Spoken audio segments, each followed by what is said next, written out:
Now, your forecast first, sponsored by Matex Heating, Cooling, and Plumbing. Storm Tracker Doppler, we have a big mix of rain, sleet, snow in here. Mainly rain along I-57 here, Champaign down to Effingham. We get over here between Springfield and Decatur, and I tell you, the radar keeps going back and forth on this. And I think that's exactly what's happening. Springfield, maybe some snowflakes. Maybe some snow or sleet in Decatur, a few snowflakes in Bloomington. But again, changing a lot as our temperature hovers right near that freezing mark. 34 in Champaign, 36 in Effingham. Still a warmer air near I-57. Slightly cooler, making all the difference in Springfield at 33. Wet pavements here in Champaign. But again, we're going to see some snow, but eventually everybody going to rain before too long. But there's another round of snow possible tomorrow night. We'll show you that coming up. WCIA 3 News starts right now. Now on WCIA 3 News. Police are investigating a triple homicide here in Danville. What we know about the 3 people who were killed. I'm gonna light you up like a Christmas tree. It was a police stop gone wrong. Why he says a question led to this. You think after 5 to 6 years and they know how much of a big pain in the butt I've been in their office? And there's good reason for it. How the assessed value of their home went through the roof. Target 3 investigates. You're watching your local news leader. This is WCIA 3 News at 6.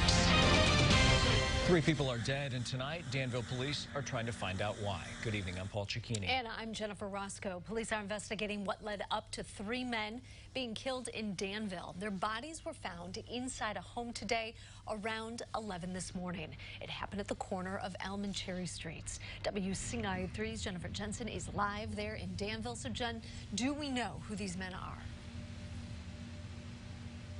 Jennifer, police have not released the names of those 3 men yet or how they died, but they did say they were between the ages of 60 and 67 years old. It is still very early on in this investigation, but police are still here on the scene investigating right now and inside that home where those bodies were found. I contacted the coroner as well to get more information, and I'm waiting to hear back on their cause of death. Officials say they were called out for a report of 3 men down inside that house on Elm Street. State police and Danville police have been out here for hours talking to people in the neighborhood and searching in and around that home for evidence. The K-9 unit was also out here earlier today searching around the home. This is all the information police have released on this so far, but as soon as we get any more details, I will be sure to update you. So stay with us for the 9 and 10 news tonight on WCIA. Live in Danville, I'm Jennifer Jensen, WCIA 3, your local news leader. Jennifer, thank you so much. People are upset after a video showing Oakwood police officers handcuffing and threatening a man was released. The man in the video says he did nothing wrong. Yeah, the video shows 22-year-old Tyler White being pulled out of his girlfriend's car. He says it happened after he asked a question. WCIA 3's Andy Olson's live in the newsroom tonight. So, Andy, what did White ask the police? Paul, White says he asked the officers if they've ever smoked pot before. He says he wasn't trying to be smart or rhetorical. He just wanted to know. That's when he says the officers became aggressive. Here's part of the video. Okay, I'm gonna light you up like a Christmas tree. Here's how it all started. White says he and his girlfriend were on their way back to his house from Danville last night. They were pulled over in Oakwood for an issue with her tail light. White says the officers kept asking about marijuana in the car and asked for his ID. That's when he asked if they've ever smoked and reached for his ID. He says they pulled him out of the car. The officers were heard saying, "I'll light you up like a Christmas tree," and shoot him before clarifying with taser. White thinks the incident was partially racially motivated. Like, I wasn't the driver. I wasn't doing anything, and then they came back and just immediately got on me. And like, before that, I didn't do anything. Like, I literally did not say anything except ask a question. And then he said, "Can I have your ID?" And I was like, "Sure." I was getting it for him. And then he just, I don't know.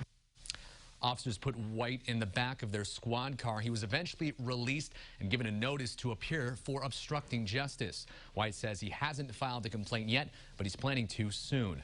I reached out to the Oakwood police chief about this. He directed me to Mayor Clay Woodard. He says they're not investigating right now, but they will if the family files that complaint. Live in the newsroom, Andy Olson, WCIA 3, your local news leader. And obviously, Andy, with the legalization of marijuana in Illinois on January 1st, there's still a lot of questions about marijuana in the car. There's a legal way to transport it, and there's a case in front of the Supreme Court, state Supreme Court right now, about whether officers smell marijuana and have a right to search your car. So a lot of questions here. If you hear back from Oakwood, please let us know. Andy, thanks. Now, we do have an update on a triple murder out of Livingston County. The suspect pleaded not guilty to 6 counts of murder there. Clifford Brewer is a former state corrections officer. Police say he killed his wife, Shirley, 27-year-old son, Christian, and 51-year-old Norman Walker. They were all found dead inside the Brewers' home on Christmas Eve. Brewer's being held on $5 million bond. We have new information on the trial to bring justice for Holly Cassano. A jury will hear portions of a police interrogation tape with accused murderer Michael Henslick. Police say he raped and killed Cassano, his former classmate and neighbor. He admitted to the crime but pleaded not guilty. There's no decision on just how much of Henslick's interrogation will be played. His defense team wants the video severely redacted, saying he didn't voluntarily give statements during the interrogation. They're working on an agreement with the state's attorney about how much the jury will hear. Henslick's trial date is set for February 10th. A shooting sent a 25-year-old woman to the hospital. It happened in Champaign last night on North Kenwood Road by Gramercy Park Apartments. Investigators say there was an argument before the shooting. They are still investigating. Here's a follow-up now. The backlash continues against AMTRAK. People with disabilities who rely on the rail system are criticizing the company after it tried to charge thousands of dollars for a ride from Chicago to Normal. A group gathered at the train station to protest. Access Living, an advocacy group for people with disabilities, has 5 people who use wheelchairs. An AMTRAK train had 3 spots. In past years, the group's been able to call ahead and seats to be removed to create space for them. Now, this year, the company told the group in order for it to create space, it would have to charge $25,000 for the group. They haven't adequately justified the cost. We don't know what that cost is for.